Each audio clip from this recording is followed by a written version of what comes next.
Good afternoon and welcome to this press conference. Today we have with us the Special Rapporteur on the human rights situation in Myanmar, Mr. Tom Andrews, who just presented his report to the Human Rights Council.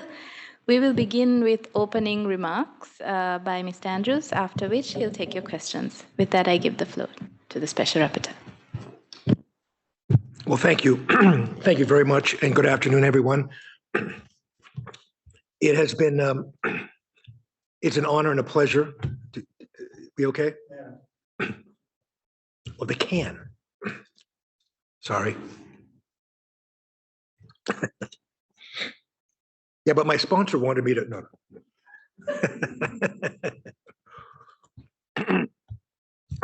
We'll start afresh. It is, excuse me. Oh my goodness.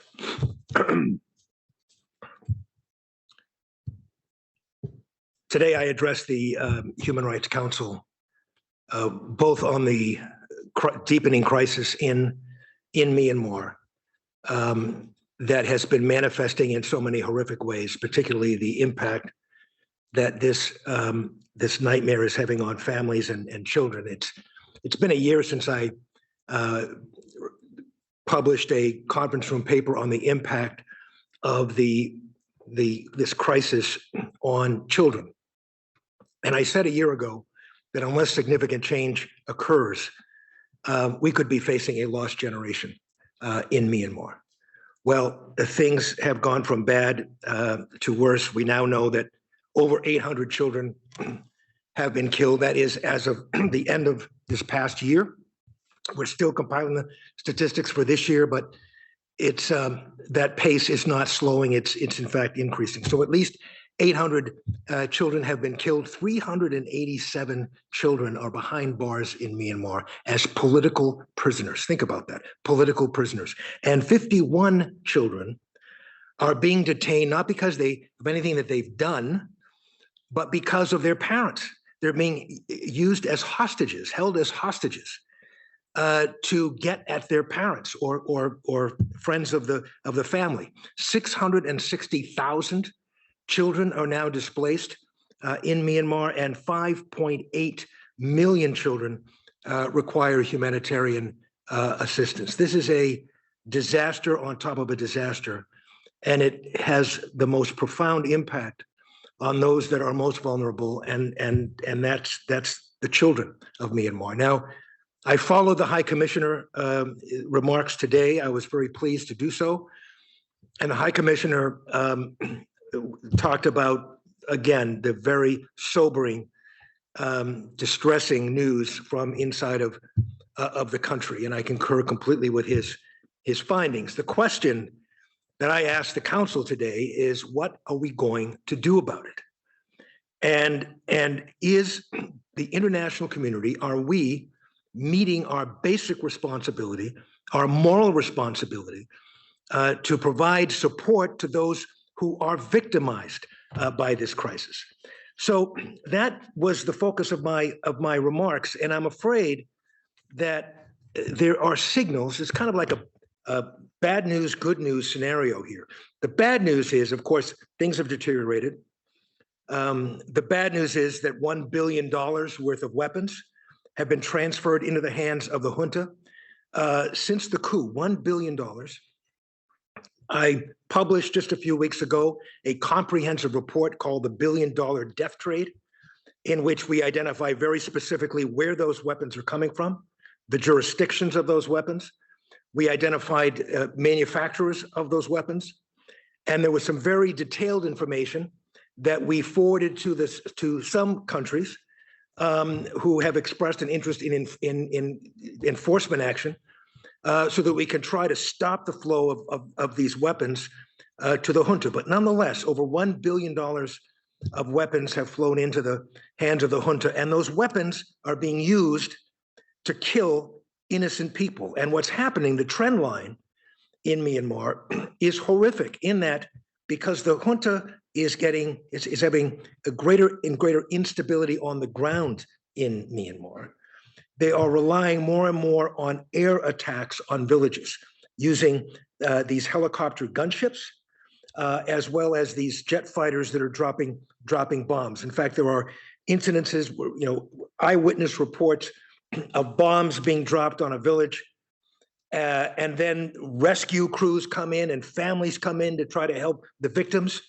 And then lying in wait is a helicopter gunship or two that would then hit the village and attack the emergency workers trying to save the people who had been killed or injured in the first strike. Just absolutely horrific. These attacks are occurring on villages, on public events, and on IDP centers. IDP centers. This is absolutely unconscionable. And if you want to know just how diabolical this junta is, look at the super cyclone Mocha that hit in May, and the performance of this junta that not only was incapable of providing emergency assistance, but in addition to that incompetency, literally blocked the way for humanitarian aid workers to get humanitarian aid into the areas that desperately needed it. And we're talking about now Western Myanmar, some of the most vulnerable areas of the country being hit, including Rakhine State, including IDP camps where Rohingya are very vulnerable. And so there has been a significant impact on this area, not simply because of a very large and powerful cyclone, but because of the junta's refusal to act in anything close to responsible way, and literally blocking the way for humanitarian workers to get to these desperate people. So it is remarkable.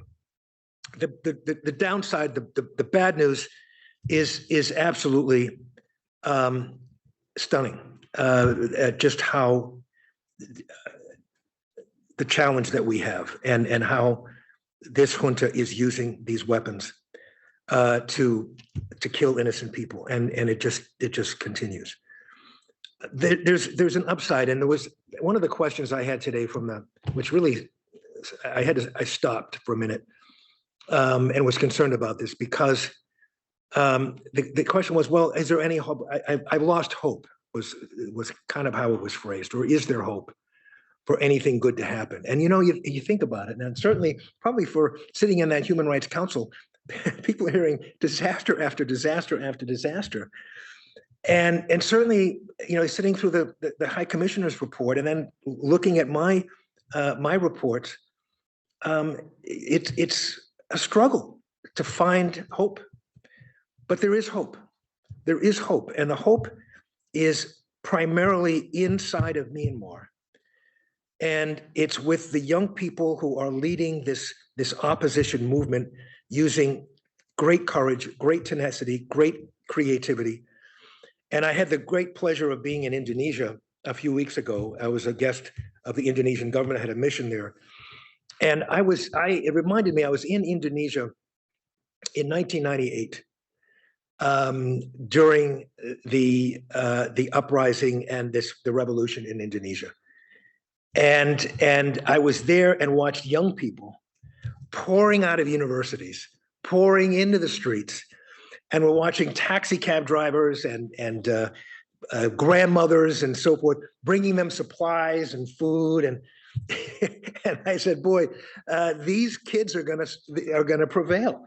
And when I thought about that, I thought, back in 1997, who would have thought that anything was going to change in Indonesia? Who would have dared to have hope that there was going to be reform? And sure enough, hope flourished into a movement that made a huge change in the way people live their lives in Indonesia. Democracy, human rights, the page was turned on a new era. So there is hope.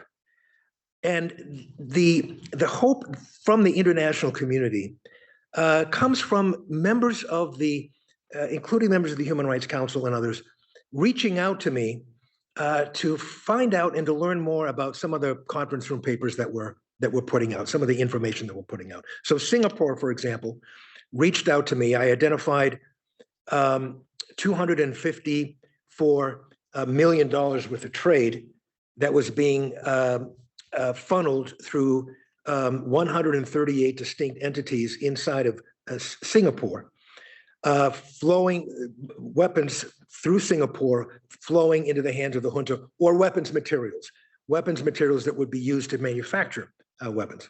So Singapore reached out to me. They said, well, look, we'd like to know more about this.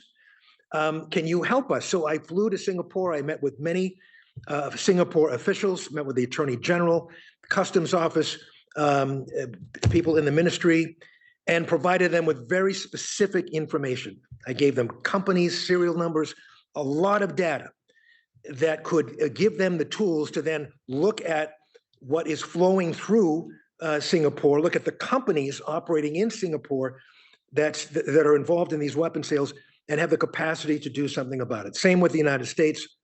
They called and they asked if they could sit down and meet with me, and so of course I'm more than happy to do so. The United States has put sanctions on the Myanmar Foreign Trade Bank and the Myanmar Investment Commercial Bank. Those are huge steps forward, huge steps forward.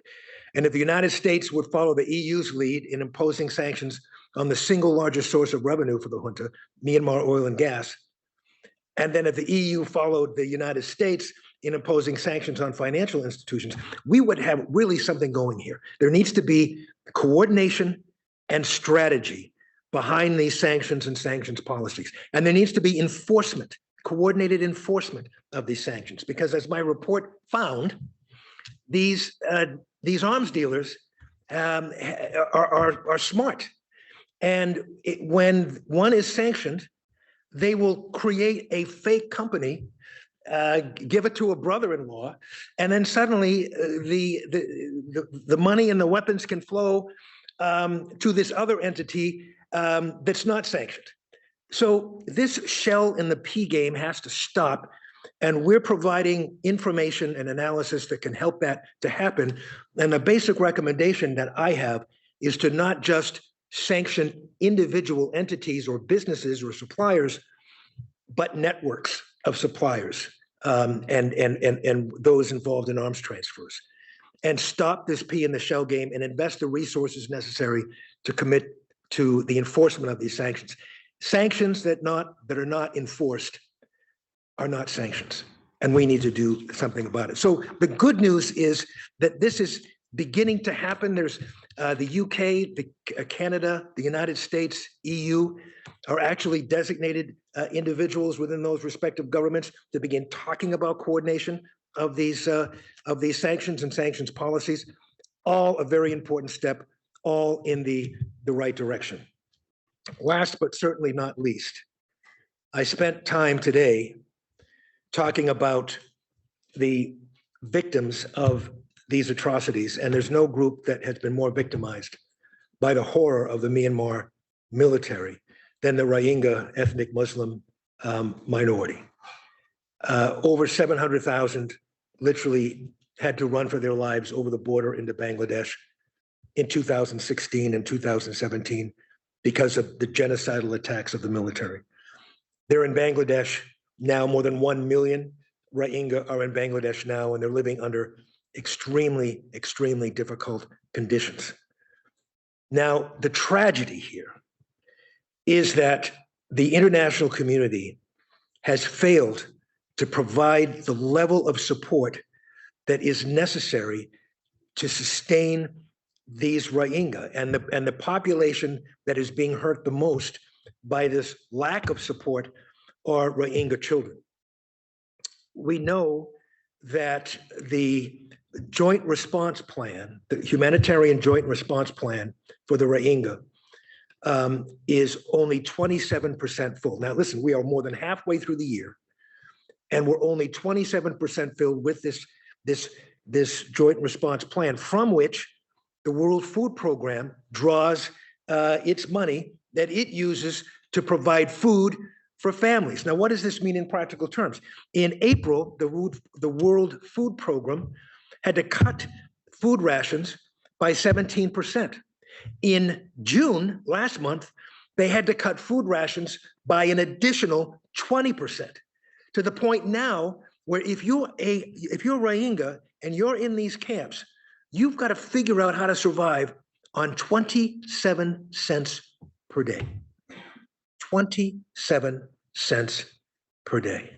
And I have the privilege and the opportunity as Special Rapporteur to have conversations with people who are on the front lines of this, who are living this. I mean, it's one thing to hear these statistics, but to talk to a mom, describe to me what it's like to have to decide what food she is not going to be providing to her children is heartbreaking. I'm a dad. It is heartbreaking. And then to realize that this is not just, as she told me, it's not just about hunger and it's not just about malnutrition, but it is about increasing levels of tension and violence that are occurring in these camps because of the reduction of resources that are available. These kids are developing. This is permanent damage that's being caused to these children.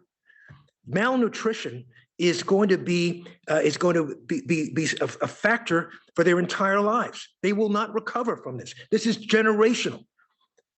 So this horror needs to be addressed. And I mentioned in my remarks that the Organization of Islamic Cooperation yesterday had presented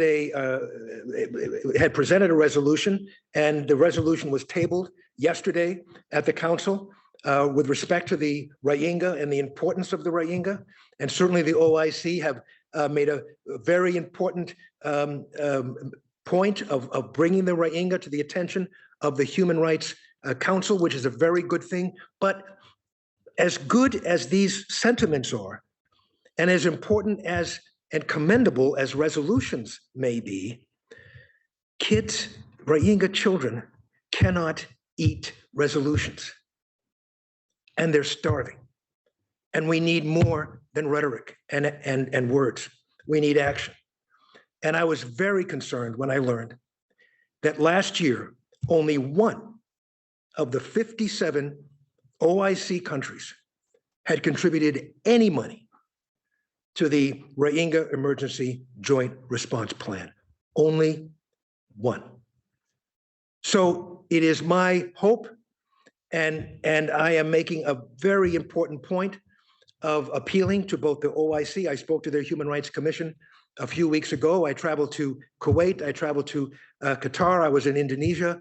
I am going to be appealing to all OIC countries to supplement their work in bringing resolutions to the floor with actually bringing food and sustenance to the tables of Rohingya families and children. It is literally a matter of life and death. And so with that, I will end my my initial comments and be happy to answer any questions if there happen to be any. Thank you for that update, Mr. Andrews. We'll take questions now. We can begin with those in the room or online, depending on if anyone has a question. Agna?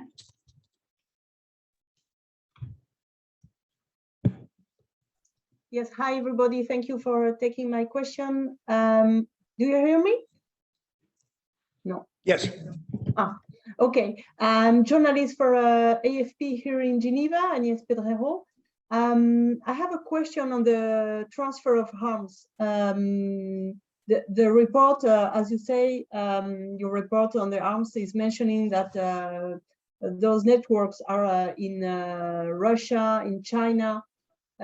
So how hopeful you are that even if there are sanctions, those transfers of arms could be stopped? Well, that's a good question. I identified five jurisdictions that we were able to identify as being directly involved in these arms transfers. Russia being the largest, China next in terms of size, but then Singapore and Thailand and India were also involved. Now, Singapore, I just want to be very clear about this. There is no evidence whatsoever that Singapore government was involved in these transfers or even aware of these transfers. I can't say the same about Russia or China, certainly, with respect to this. And if you saw the session today, China was very critical of my engaging in the subject at all, what they described as normal weapons trade, and that I had exceeded my mandate by doing so. And listen, I think that the fact is Russia and China are going to do what Russia and China are going to do. But it makes it all the more important for those countries like Singapore, for example, who has a policy against supplying the junta with weapons, thank goodness, to do everything that they can to make sure that there's no one within their jurisdiction that is involved or in support of this. And we've given them a lot of information and evidence that is in fact the case. So it's hopeful that we could start cutting off sources of aid. Also, with these new line of sanctions that have been established by the United States, we have a chance of cutting off the flow of revenue that's being used for these weapons. And so, if we could deal with the challenge within which we can have an impact. So, Singapore certainly, we're waiting to see what happens with respect to the Thai government. And that certainly provides opportunity. We're engaged with discussions with India, certainly. But I think it makes it all the more important for us to be engaging with and for countries who believe in human rights and believe in democracy to do whatever they can to stop the flow of weapons and the flow of revenue to the junta. And I'll tell you this, and I mentioned this today in the session. The junta prides itself on having a very large military, and it's very, very large, and it's the only reason it's incredible how the people feel about this brutal military. The only thing that can keep them afloat is this military and these weapons. So while Min Aung Hlaing, Senior General Min Aung Hlaing, sees that as a strength, it really is a vulnerability because it takes enormous amounts of revenue and weapons to supply that military. And so we can begin to effectively chip away at the revenue that's needed to supply it and cut off these slowly, steadily, surely cut off these sources of revenues and revenue flows and weapons flows. We can make a significant difference.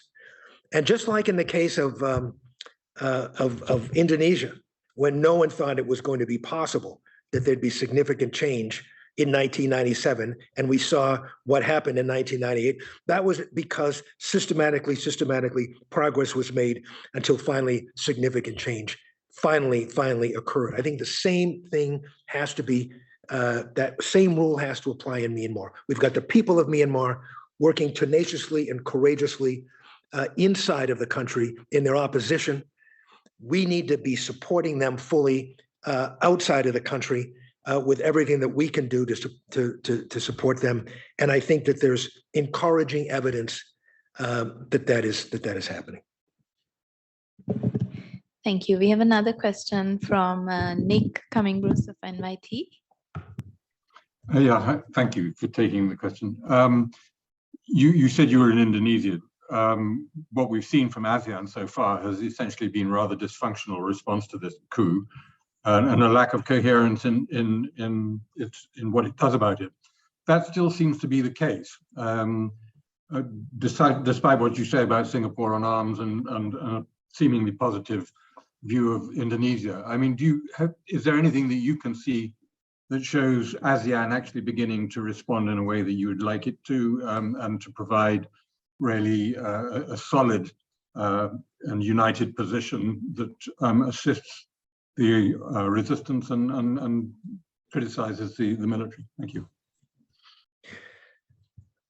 It's a very good question. I don't see a solid, united, positive position coming out of ASEAN anytime soon. And this is what I mean by that. There has been, some efforts by some governments within ASEAN to try to challenge and reverse what Indonesia has been doing with respect to further isolating the junta from engagement in ASEAN activities.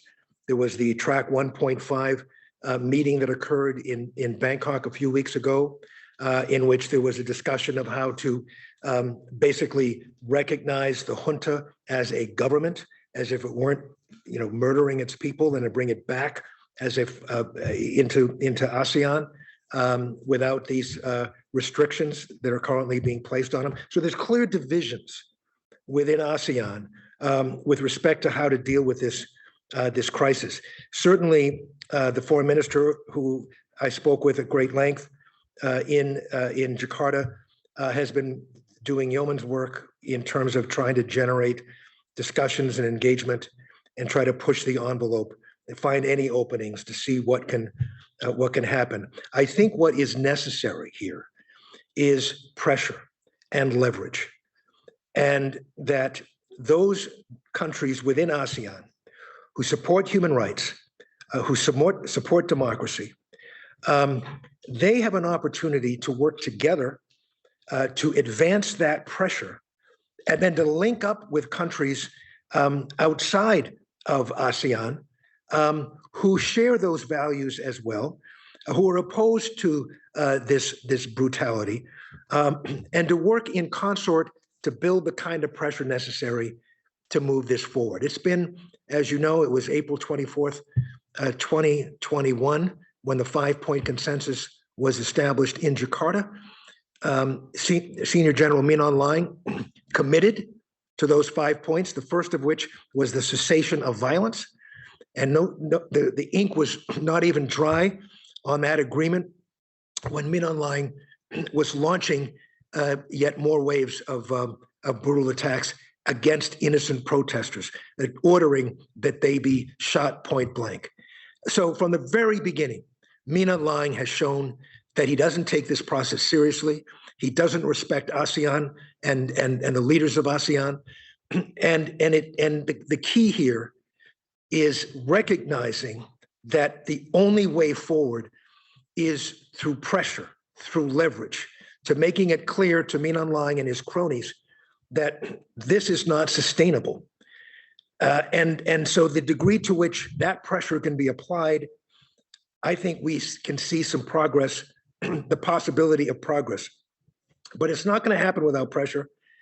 And I don't see, frankly, at this point, that there is a consensus position within ASEAN, other than what we've seen up to this point, that's going to change this dynamic. I think if you don't have pressure, you're going to end up precisely where we are right excuse me, where we are right now, over 2.5 years after the signing of that 5-point consensus.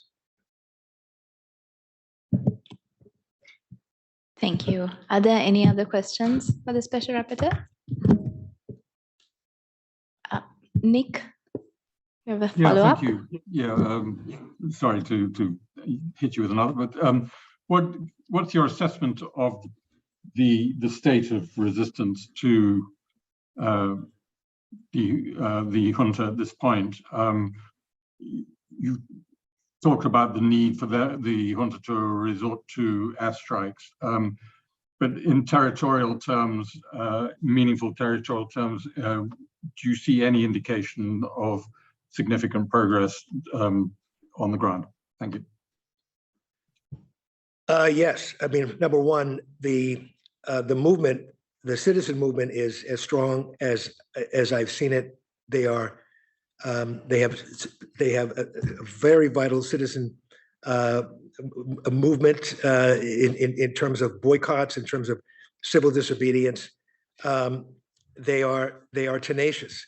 Now, of course, that is combined with the PDF forces and the EROs, who have been in a struggle, an armed struggle against the junta for some time.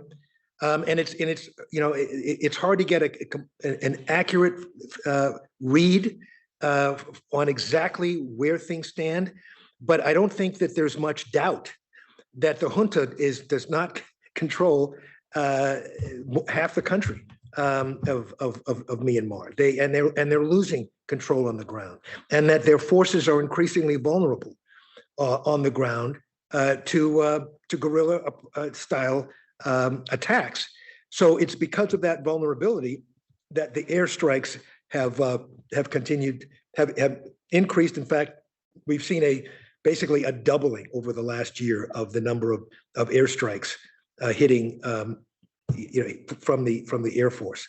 So it's I can't give you a precise reading on the ground in terms of who controls what, but I am very confident that the Tatmadaw, the military, do not control half of the country.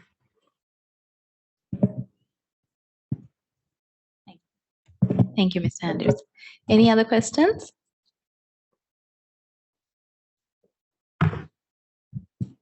There are no other questions. Mr. Andrews, is there anything else you'd like to add? No, just thank you very much. Thank you for joining us today. Thank you to Mr. Andrews.